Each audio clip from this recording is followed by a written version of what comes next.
They were built for a system that no longer exists, but they never stopped working. Across frozen fields, broken roads, and neglected farms, these Soviet tractors continued to run decades after the state that created them disappeared. Designed for collective farms, fuel shortages, harsh climates, and minimal maintenance, they were never meant to be elegant. They were meant to survive. What makes these machines remarkable is not nostalgia or rarity, but endurance. Passed from state ownership to private hands, repaired in fields with improvised tools, and kept alive by necessity, they refuse to fade away. This is the story of tractors that outlived an empire and still earn their keep every single day. MTZ-80 Belarus, the tractor that outlived the Soviet Union. The MTZ-80 Belarus tractor is one of the most enduring agricultural machines ever produced, remaining in daily use decades after the collapse of the Soviet Union.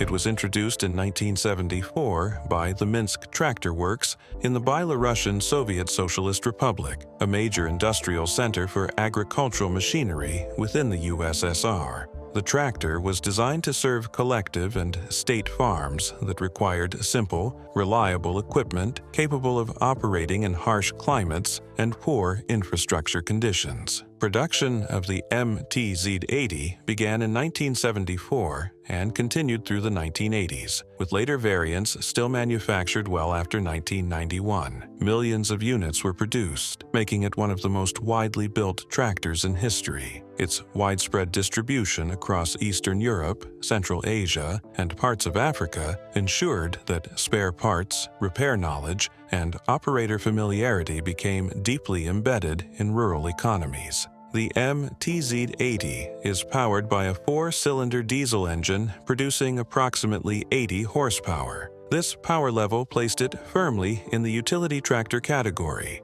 suitable for plowing, cultivating, planting, and transport work. The engine was designed for durability rather than refinement, capable of running on low-quality fuel and operating for long hours with minimal maintenance. Mechanical simplicity was a priority, allowing repairs to be performed in the field with basic tools. One of the tractor's defining features is its rear-wheel drive layout combined with high ground clearance. This design made it effective in muddy fields, snow-covered terrain, and uneven rural roads.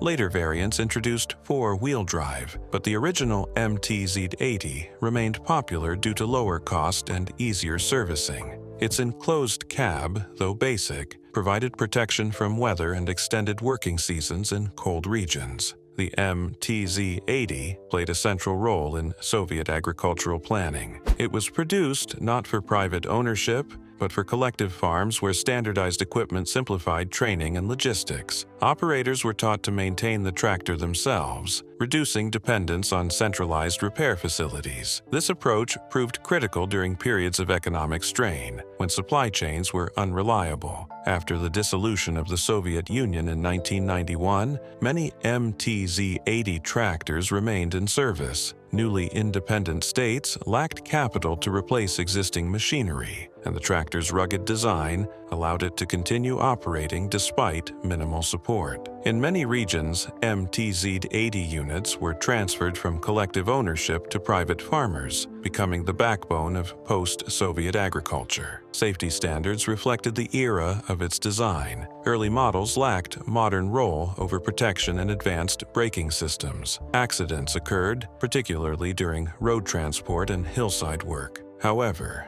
operators often accepted these risks as part of working with heavy machinery, prioritizing reliability over comfort or protection. Economically, the MTZ-80 survived because it was adaptable. It could be used with a wide range of implements, from plows to loaders, and parts remained interchangeable across generations. Even today, refurbished units are exported to developing regions where simplicity and durability outweigh modern features. In agricultural history, the MTZ-80 Belarus stands as a machine that transcended political systems. Designed for a planned economy, it outlived that system and adapted to new realities. Its continued use proves that durability, repairability, and practical design can give a machine a life far longer than the state that built it. MTZ-82 Belarus four-wheel drive, built for endless work. The MTZ-80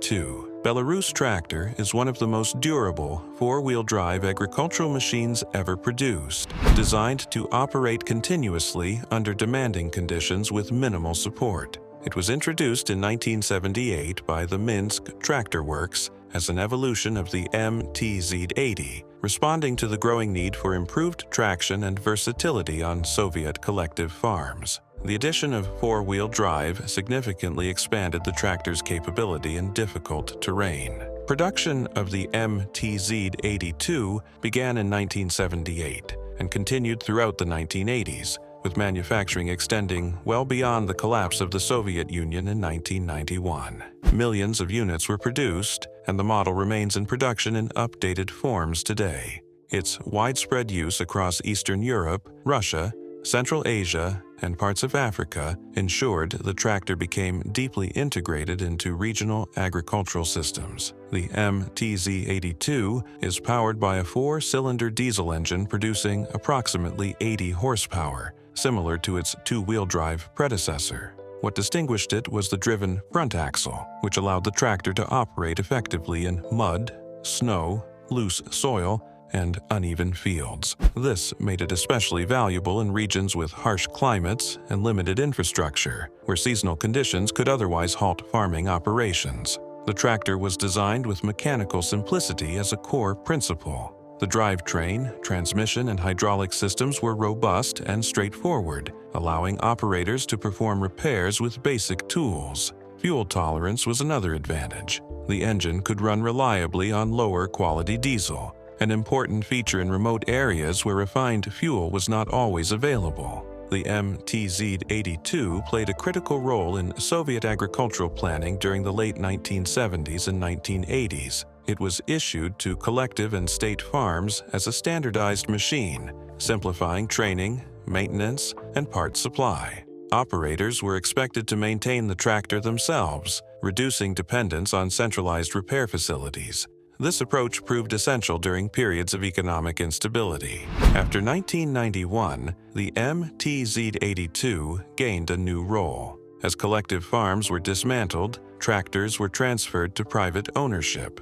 Many farmers continued using MTZ-82 units because replacements were financially out of reach. The tractor's rugged construction allowed it to remain productive despite aging infrastructure and limited access to spare parts. In many regions, it became the primary tractor for small and medium farms. Safety features reflected the era of its design. Early models lacked modern roll-over protection and advanced braking systems. Road transport accidents and rollover incidents were not uncommon, particularly when hauling heavy loads. Later versions introduced incremental safety improvements, but the tractor's reputation remained focused on endurance rather than comfort. Economically, the MTZ-82 endured because of its adaptability. It could operate with a wide range of implements, including plows, seeders, loaders, and trailers. Parts compatibility with other Belarus models ensured long-term serviceability. Even decades after initial production, refurbished MTZ-82 tractors remain active in daily farm work. In agricultural history, the MTZ-82 Belarus stands as a symbol of functional engineering. Built for a centralized system, it survived political collapse and economic transition. Its continued use demonstrates that four-wheel drive, mechanical simplicity, and repairability can keep a machine working long after modern alternatives have come and gone. DT-75 Crawler Tractor, the steel workhorse of Soviet fields. The DT-75 crawler tractor is one of the most iconic agricultural machines produced in the Soviet Union, recognized for its durability and ability to work where wheeled tractors could not. It was introduced in 1963 by the Volgograd tractor plant, later joined by production at the Pavlodar tractor plant in Kazakhstan. The DT-75 was designed to serve collective and state farms that operated on soft soils, marshy land, and undeveloped fields across vast territories. Production of the DT-75 began in 1963 and continued for decades, extending well beyond the collapse of the Soviet Union in 1991. Millions of units were built,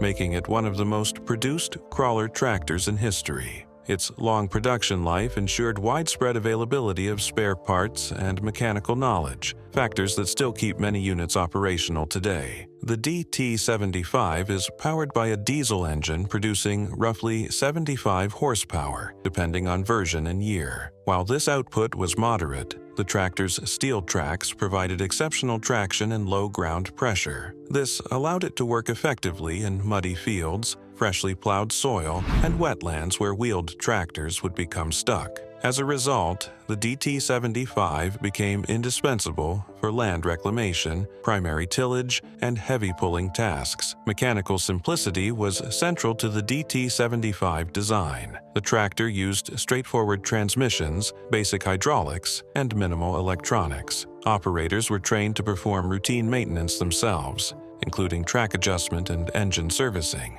This approach suited the realities of Soviet agriculture, where farms were often remote and repair facilities limited. The DT-75 played a major role in expanding arable land during the 1960s and 1970s. Large-scale land improvement projects relied on crawler tractors to break virgin soil and drain wetlands. The machine's ability to operate continuously under harsh conditions made it a backbone of these efforts, supporting state-driven agricultural expansion. Safety standards reflected the era of its development. Early DT-75 models lacked enclosed cabs and rollover protection, exposing operators to weather and mechanical hazards. Track-related injuries were also a risk during maintenance. Despite these dangers, the tractor earned a reputation for stability due to its low center of gravity, which reduced rollover risk compared to wheeled machines. After 1991, many DT-75 tractors transitioned from collective farms to private ownership.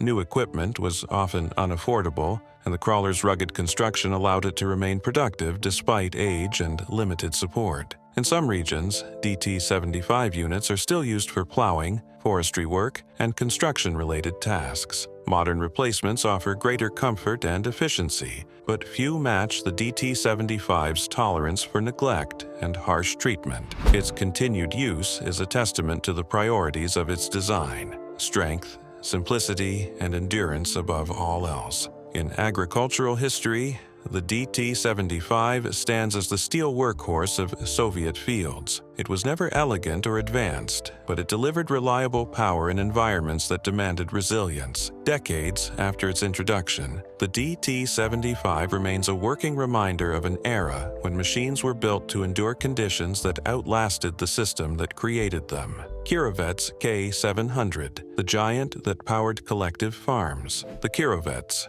K-700 tractor was one of the most powerful and imposing agricultural machines ever produced in the Soviet Union, designed to mechanize farming on a scale unmatched by earlier tractors. It was introduced in 1962 by the Kirov plant in Leningrad, a major industrial complex traditionally associated with heavy machinery and military production. The K-700 marked a radical shift toward high-horsepower tractors intended for vast collective and state farms. Production of the K-700 began in 1962 and expanded rapidly throughout the 1960s and 1970s. Tens of thousands of units were built, and later upgraded versions extended its production life well into the late Soviet period. The tractor became a common sight across the Ukrainian plains, Siberia, and Central Asia, regions where enormous fields demanded machines capable of working continuously over long distances. The K-700 was powered by a massive V8 diesel engine producing approximately 220 horsepower. This level of power was unprecedented in Soviet agricultural tractors at the time. The tractor used an articulated frame design, allowing the front and rear sections to pivot for steering. This provided surprising maneuverability despite the machine's size and weight, which exceeded 12 tons. The primary role of the K-700 was heavy tillage. It was used to pull large plows, seeders, and cultivators designed for wide coverage. On collective farms, a single K-700 could replace multiple smaller tractors, reducing labor requirements and increasing efficiency. Its ability to operate for long hours made it ideal for short planting and harvesting windows common in northern climates. Mechanical robustness was a defining feature. The K-700 was built with thick steel components, oversized drivetrains, and simple hydraulics. Electronics were virtually non-existent. Operators were trained to perform repairs themselves, often in field conditions. This design philosophy reflected Soviet priorities, where durability and ease of repair outweighed comfort and refinement. However, the tractor's size introduced serious risks. Early models lacked enclosed cabs, rollover protection, and effective braking systems. Road transport was especially dangerous due to the machine's high speed and weight. Accidents involving overturns and collisions were not uncommon, leading to gradual safety improvements in later variants. Fuel consumption was another challenge. The powerful engine consumed large amounts of diesel, but in the planned economy of the Soviet Union, fuel availability was prioritized over efficiency. This allowed the K-700 to operate without the constraints that limited similar machines in market economies. After the collapse of the Soviet Union in 1991, many K-700 tractors remained in service. New equipment was often unaffordable, and the tractor's rugged construction allowed continued use despite aging infrastructure. Some units were sold to private farmers, while others were adapted for industrial and forestry work. Over time, upgraded models such as the K-701 offered improved engines and limited comfort enhancements, but the basic design remained unchanged. Even today, K-700 tractors can still be found working in parts of Eastern Europe and Central Asia. In agricultural history, the Kirovets K-700 represents the Soviet commitment to scale and power. It was built to dominate vast landscapes and support centralized farming systems. Though crude by modern standards, it delivered the brute force needed to mechanize collective farms and remains a symbol of an era when bigger machines were seen as the key to agricultural progress. Kirovets K-701, more power for a growing empire. The Kirovets K-701 tractor was developed as a more powerful successor to the K-700, reflecting the Soviet Union's continued push toward large-scale mechanized agriculture. It was introduced in 1975 by the Kirov plant in Leningrad. Building directly on the experience gained from operating thousands of K-700 tractors across collective and state farms. The goal was straightforward: increase power, durability, and productivity to support expanding agricultural output across vast territories. Production of the K-701 began in 1975 and continued through the 1980s, with later variants remaining in use long after the end of the Soviet period. The tractor was deployed widely across Ukraine, Russia, Kazakhstan, and other regions where extremely large fields required high horsepower machines capable of sustained heavy work. Its presence became synonymous with large collective farms and state-operated agricultural enterprises. The K-701 was powered by an upgraded V8 diesel engine producing approximately 300 horsepower, a substantial increase over the K-700. This additional power allowed the tractor to pull wider plows, heavier cultivators, and larger seeders, significantly increasing the amount of land that could be worked in a single pass. Like its predecessor, the K-701 used an articulated frame, providing steering through the pivoting of front and rear sections. Despite its massive size and weight, this design gave the tractor surprising maneuverability in open fields. Durability remained a core design principle. The K-701 featured reinforced drivetrains, heavy axles, and simplified hydraulic systems intended to withstand constant high-load operation. Electronics were kept to a minimum, reducing failure points and allowing repairs to be carried out in the field. Operators were trained to perform routine maintenance themselves, an essential requirement given the remote locations where many tractors operated. The tractor's increased power also brought increased risk. Early K-701 models offered little in the way of operator protection. Enclosed cabs were basic, noise levels were high, and rollover protection was limited. The tractor's speed and mass made road transport hazardous, particularly on poorly maintained rural roads. Accidents involving loss of control and collisions were reported,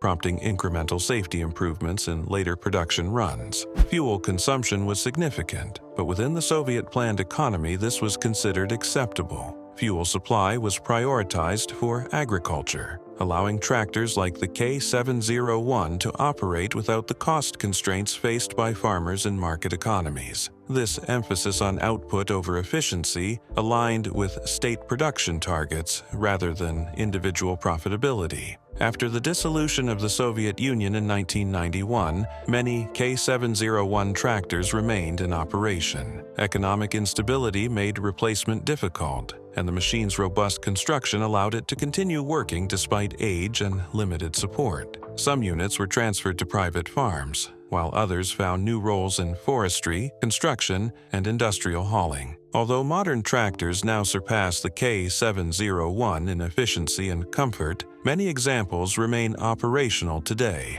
Their continued use is a testament to their mechanical strength and adaptability. In agricultural history, the Kirovets K-701 represents the peak of Soviet high-horsepower tractor development. It embodied the belief that greater power could solve the challenges of scale faced by centralized agriculture. Built for an empire that no longer exists, the K-701 continues to work its fields, carrying forward the legacy of Soviet industrial ambition. T-40 tractor, simple design, long life. The T-40 tractor is one of the most enduring light utility tractors produced in the Soviet Union, known for its simplicity, adaptability, and long service life. It was introduced in 1961 by the Lipetsk tractor plant, a major Soviet manufacturer tasked with producing smaller tractors for mixed agricultural use. The T-40 was designed to fill the gap between large field tractors and very small machines, serving collective farms, private plots, and auxiliary operations. Production of the T-40 began in 1961 and continued until 1995, spanning more than 3 decades and outlasting the Soviet Union itself. Over 1 million units were built during this period, making it one of the most widely produced Soviet tractors. Its long production run ensured that spare parts, technical knowledge, and trained operators remained widely available, contributing directly to its continued use today. The T-40 was powered by a 4-cylinder diesel engine producing approximately 40 horsepower. This modest output was sufficient for tasks such as cultivation, mowing, planting, transport, and light tillage. The tractor featured a distinctive high ground clearance and adjustable track width, allowing it to work effectively in row crops, orchards, and uneven terrain. Both 2-wheel drive and 4-wheel drive variants were produced, increasing its versatility across different regions and soil conditions. Simplicity was the defining principle of the T-40 design. Mechanical systems were straightforward, with minimal reliance on complex hydraulics or electronics. Farmers and operators could perform most repairs themselves using basic tools, even in remote areas. The engine was tolerant of low-quality fuel and irregular maintenance, an important advantage in rural Soviet conditions where supply chains were often unreliable. The T-40 played a significant role beyond large-scale agriculture. It was widely used by municipal services, forestry operations, and small construction projects. Its compact size allowed it to operate in spaces where larger tractors were impractical, while its durability made it suitable for year-round use. On many farms, the T-40 served as a secondary tractor, handling daily tasks while larger machines focused on heavy field work. Safety features reflected the era in which the tractor was designed. Early models lacked enclosed cabs and rollover protection. Operators were exposed to weather, noise, and mechanical hazards, and accidents involving overturns and power takeoff entanglement occurred. Later versions introduced basic cabs and incremental safety improvements, but the tractor's reputation remained centered on function rather than comfort. After the collapse of the Soviet Union in 1991, the T-40 became even more important. Many collective farms were dismantled, and small private farms emerged with limited capital. The T-40's low operating cost and ease of repair made it an ideal machine for this transition period. Thousands of units were transferred into private ownership and continue working decades later. Even today, T-40 tractors can be found operating across Eastern Europe, Russia, and Central Asia. Their continued use is not driven by nostalgia, but by practicality. In agricultural history, the T-40 stands as proof that simple design, when executed well, can achieve remarkable longevity. Built to meet basic needs reliably, it earned a working life that spans generations. T-25. Vladimir tractor, the small tractor that refused to die. The T-25 Vladimir tractor is a small utility machine that achieved remarkable longevity through simplicity and adaptability. It was introduced in 1966 by the Vladimir tractor plant in the Russian Soviet Federative Socialist Republic, intended to provide a lightweight tractor for collective farms, small plots, and municipal work. Unlike larger Soviet machines built for vast fields, the T-25 was designed for everyday tasks where maneuverability and low operating cost mattered most. Production of the T-25 began in 1966 and continued into the early 1990s, spanning the final decades of the Soviet Union. Hundreds of thousands of units were produced, and the tractor was exported widely across Eastern Europe, Asia, and parts of Africa. Its long production run ensured that parts supply and mechanical knowledge became deeply established, a key reason many units remain operational today. The T-25 is powered by a two-cylinder air-cooled diesel engine, producing approximately 25 horsepower. This modest output was sufficient for cultivation, mowing, spraying, and light transport. Air cooling reduced complexity by eliminating radiators, pumps, and hoses, making the engine more tolerant of freezing temperatures and neglect. Fuel consumption was low, an important advantage in rural areas with limited resources. The tractor's compact dimensions made it especially useful in orchards, vineyards, and small fields. Adjustable track width allowed it to operate between crop rows without damage. Its lightweight reduced soil compaction, preserving field structure over repeated passes. These characteristics made the T-25 popular not only with farms, but also with municipalities and utility services. Mechanical simplicity defined the T-25. The transmission, clutch, and hydraulics were straightforward, and most maintenance could be performed by the operator. Repairs were often completed in the field using basic tools. This self-sufficiency aligned well with Soviet agricultural practice, where centralized service was limited, and downtime could disrupt planned production. Safety standards reflected the period of design. Early T-25 tractors lacked enclosed cabs and rollover protection, exposing operators to weather and mechanical hazards. Power takeoff components were minimally guarded, and accidents occurred, particularly during transport and attachment changes. Later versions introduced simple cabs and minor safety improvements, but protection remained basic. After the collapse of the Soviet Union in 1991, the T-25 found new relevance.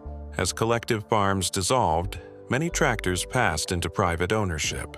New equipment was often unaffordable, and the T-25's low cost and ease of repair made it ideal for small family farms. In many regions, it became the primary tractor for subsistence and small-scale commercial agriculture. Even today, T-25 tractors continue to work across Russia, Ukraine, and neighboring countries. Their survival is not due to nostalgia, but necessity. In agricultural history, the T-25 Vladimir stands as an example of how minimal design, when matched to real needs, can produce a machine that refuses to disappear.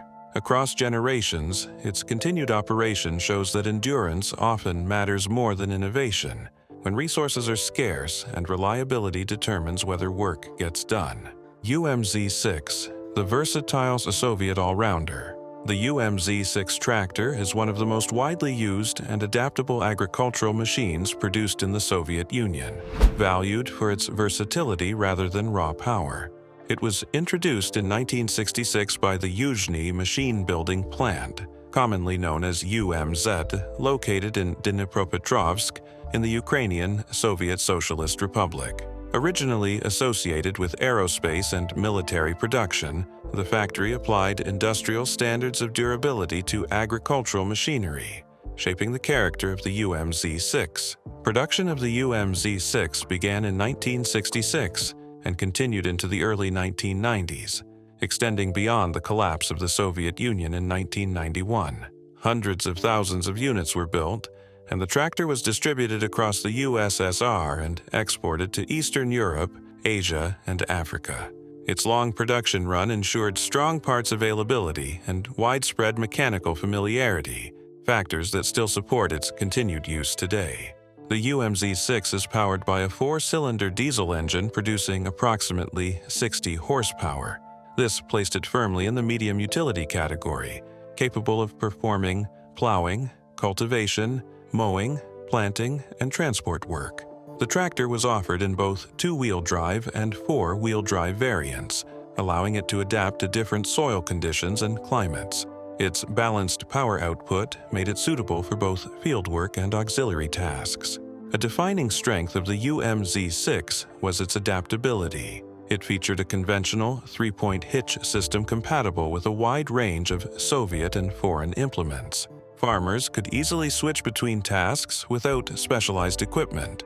This flexibility made the tractor popular on collective farms, where a single machine often had to perform multiple roles throughout the agricultural season. Mechanical simplicity was a central design principle. The transmission, hydraulics, and electrical systems were straightforward and robust. Operators were expected to perform routine maintenance themselves, including clutch adjustment, oil changes, and basic repairs. The engine was tolerant of low-quality fuel and irregular servicing, reflecting the realities of rural Soviet infrastructure. The UMZ-6 also found extensive use beyond agriculture. Municipal services, construction crews, and forestry operations adopted the tractor for hauling, grading, and light earth-moving. Its moderate size allowed it to operate in confined spaces where larger tractors were impractical. In many towns, UMZ-6 tractors became general-purpose utility machines rather than dedicated farm equipment. Safety features reflected the standards of its era. Early models lacked enclosed cabs and rollover protection. Operators were exposed to weather, noise, and mechanical hazards, and accidents involving power takeoff shafts and overturns occurred. Later versions introduced basic cabs and incremental safety improvements, but comfort remained secondary to function. After 1991, the UMZ-6 became a critical asset during the transition to private farming. As collective farms were dismantled, tractors were sold or reassigned to individuals. Limited capital made new machinery unattainable for many farmers, and the UMZ-6 filled the gap due to its low operating cost and ease of repair. Today, UMZ-6 tractors are still found working across Ukraine, Russia, and neighboring regions. Their continued operation is driven by practicality rather than sentiment. In agricultural history, the UMZ-6 stands as the Soviet all-rounder, a machine designed to do many jobs well enough for long enough to outlast the system that built it. LTZ-55, built for cold, dirt, and neglect. The LTZ-55 tractor was designed as a compact, rugged utility machine, intended to operate in conditions that quickly destroyed more refined equipment. It was introduced in 1991 by the Lipetsk tractor plant, emerging during the final months of the Soviet Union and continuing into the post-Soviet era.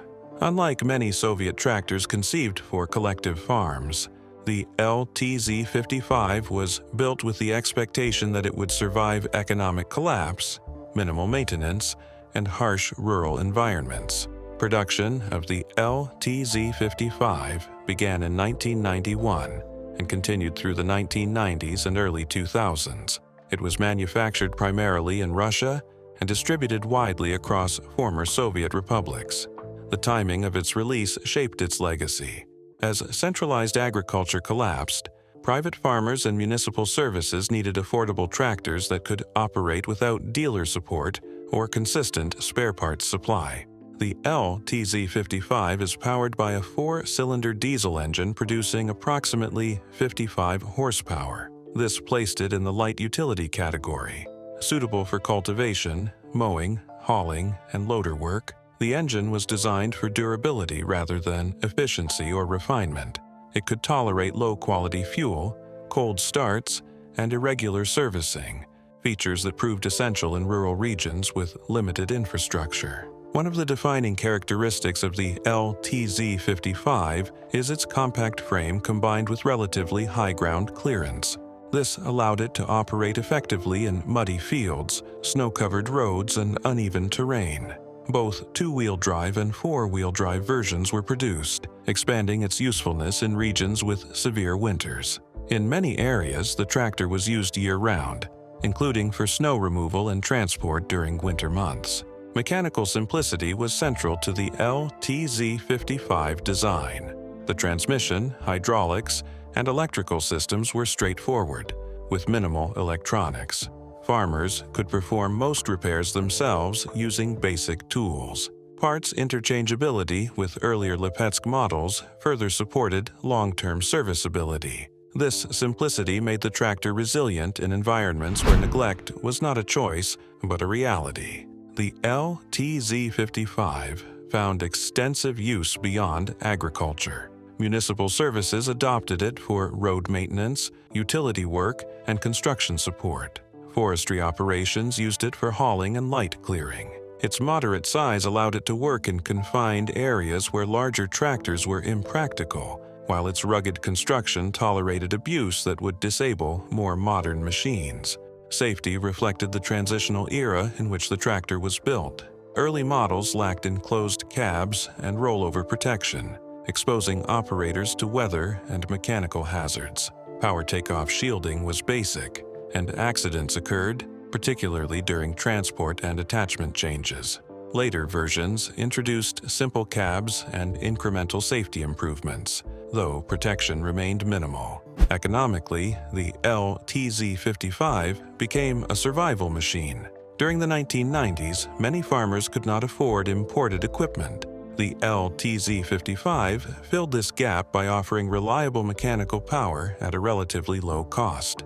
Even as newer tractors entered the market, many LTZ-55 units remained in service due to familiarity and ease of repair. Today, the LTZ-55 continues to operate across Russia and neighboring regions.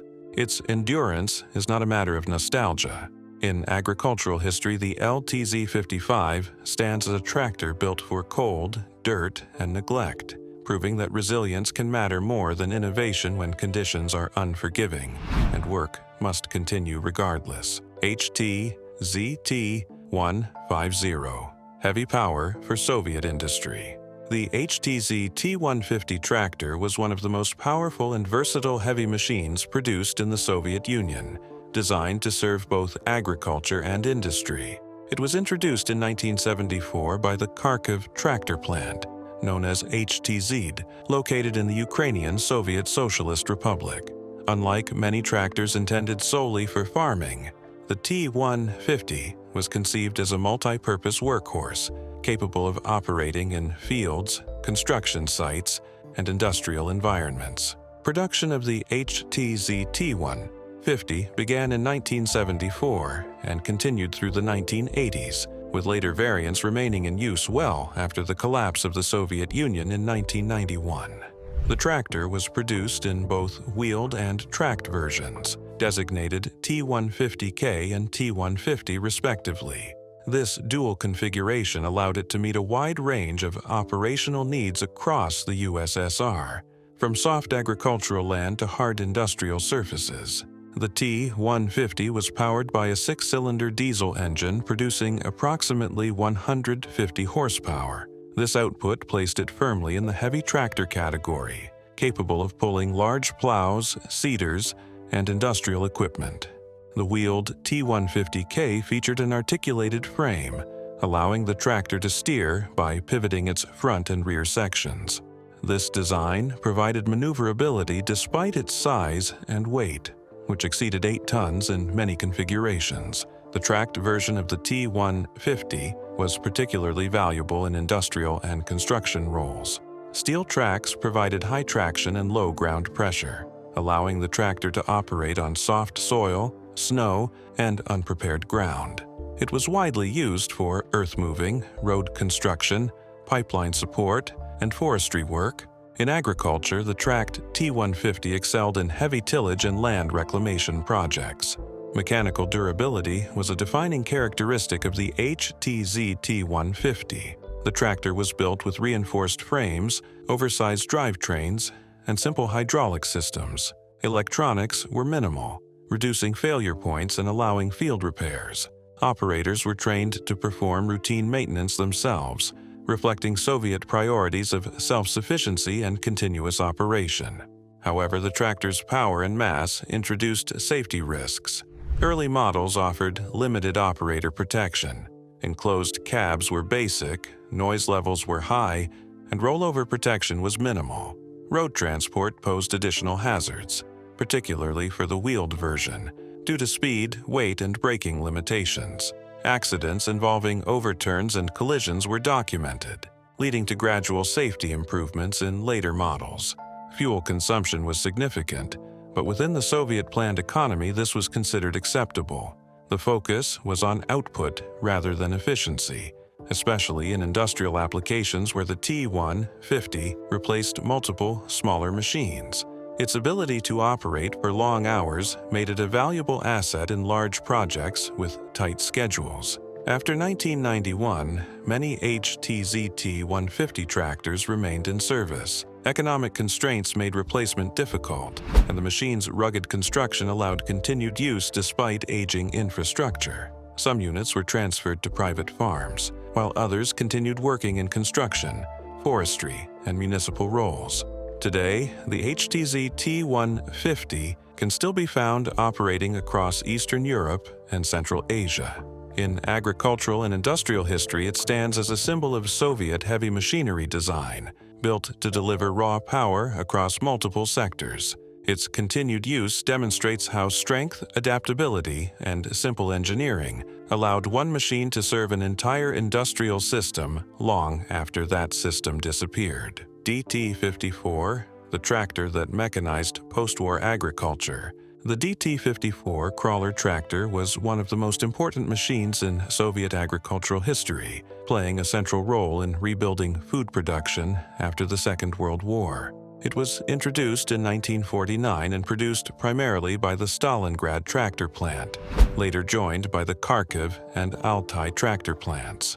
The DT-54 was designed to operate in poor soil conditions where wheeled tractors struggled, making it essential for large-scale post-war recovery. Production of the DT-54 ran from 1949 to 1979, one of the longest production runs of any Soviet tractor. Over 900,000 units were built during this period. The tractor was distributed across the Soviet Union, from European farmland to Siberia and Central Asia. Its long service life ensured that spare parts, technical manuals, and operator knowledge became widespread, allowing many units to remain operational long after production ended. The DT-54 was powered by a 4-cylinder diesel engine producing approximately 54 horsepower. While modest by later standards, this power was well matched to the crawler design. Steel tracks provided excellent traction and low ground pressure, allowing the tractor to work freshly plowed soil, wetlands, and heavy clay fields. This made it especially effective for primary tillage and land reclamation projects. Mechanical simplicity defined the DT-54. The tractor used basic transmissions, minimal hydraulics, and almost no electrical systems. Operators were trained to perform routine maintenance themselves, including track adjustment and engine servicing. This self-sufficiency was critical in post-war rural areas where repair facilities were limited and downtime could threaten crop production. The DT-54 played a major role in Soviet agricultural expansion during the 1950s and 1960s. Large, state-driven programs aimed to increase cultivated land relied heavily on crawler tractors to break virgin soil and prepare fields for planting. The DT-54 became a common sight in these efforts, symbolizing the shift from animal labor to full mechanization. Safety reflected the standards of its era. Early DT-54 models lacked enclosed cabs and rollover protection. Operators were exposed to weather, noise, and mechanical hazards. However, the crawler design provided inherent stability, reducing rollover risk compared to wheeled tractors. Despite this, injuries during maintenance and operation were not uncommon. After the collapse of the Soviet Union in 1991, many DT-54 tractors continued working. New machinery was often unaffordable, and the crawler's durability allowed it to remain productive despite age and limited support. Some units were repurposed for forestry and construction, while others stayed in agricultural use. Even today, DT-54 tractors can still be found operating in rural regions. Their survival is driven by practicality rather than sentiment. In agricultural history, the DT-54 stands as the machine that mechanized post-war Soviet agriculture. Built to restore food production under extreme conditions, it delivered reliability, strength, and endurance that allowed it to outlast the system that created it. MTZ-80 Belarus, the foundation of a tractor dynasty. The MTZ-80 Belarus tractor is widely regarded as the machine that established Minsk Tractor Works as one of the most important agricultural manufacturers in the Soviet Union. It was introduced in 1962 as a medium utility tractor designed to replace older, less standardized models used on collective and state farms. Built in the Belarusian Soviet Socialist Republic, the MTZ-80 marked the beginning of a tractor lineage that would spread across multiple continents. Production of the MTZ-80 began in 1962 and continued until the mid-1980s, with millions of units manufactured during that period. The tractor was exported extensively throughout Eastern Europe, Asia, Africa, and Latin America, making the Belarus name internationally recognized.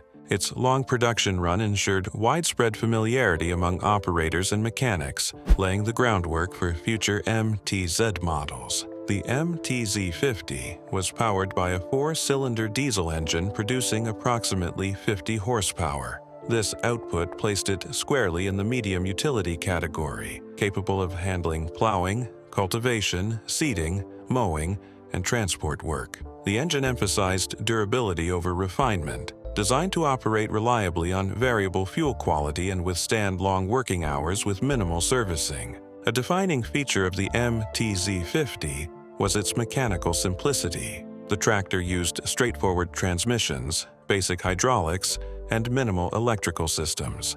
Operators were expected to perform routine maintenance themselves, including clutch adjustment, oil changes, and minor repairs. This approach aligned with Soviet agricultural practice, where centralized repair facilities were limited and self-sufficiency was essential. The MTZ-80 was primarily produced in a rear-wheel drive configuration, which made it affordable and easy to maintain. High ground clearance allowed it to operate in muddy fields and uneven terrain. Although later models introduced 4-wheel drive, the MTZ-80 remained popular due to its lower cost and reduced mechanical complexity.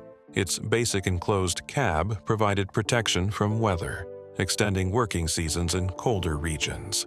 The tractor played a crucial role in standardizing Soviet agriculture during the 1960s and 1970s. By deploying large numbers of identical machines, training and parts distribution were simplified across collective farms. This standardization improved efficiency and reduced downtime, allowing farms to meet production targets more consistently. Safety standards reflected the era of its design. Early MTZ-80 tractors lacked modern roll over protection and advanced braking systems. Power takeoff shielding was limited, and accidents occurred during fieldwork and transport. These shortcomings later influenced safety improvements in successor models. After the collapse of the Soviet Union in 1991, the MTZ-80 remained in widespread use. Newly privatized farms often lacked capital to purchase modern equipment, and the tractor's durability allowed it to continue operating despite age and limited support. Many units were refurbished or passed down through generations, reinforcing their presence in rural life. The MTZ-80 also served as the foundation for future designs. Lessons learned from its production influenced later models such as the MTZ-80 and MTZ-82, which built upon its layout while increasing power and capability. This continuity created a recognizable Belarus tractor identity. In agricultural history, the MTZ-80 Belarus stands as the foundation of a tractor dynasty. It established the principles of simplicity, durability, and adaptability that defined Minsk Tractor Works for decades. More than a single machine, it was the starting point of a family of tractors that outlived the system that created them.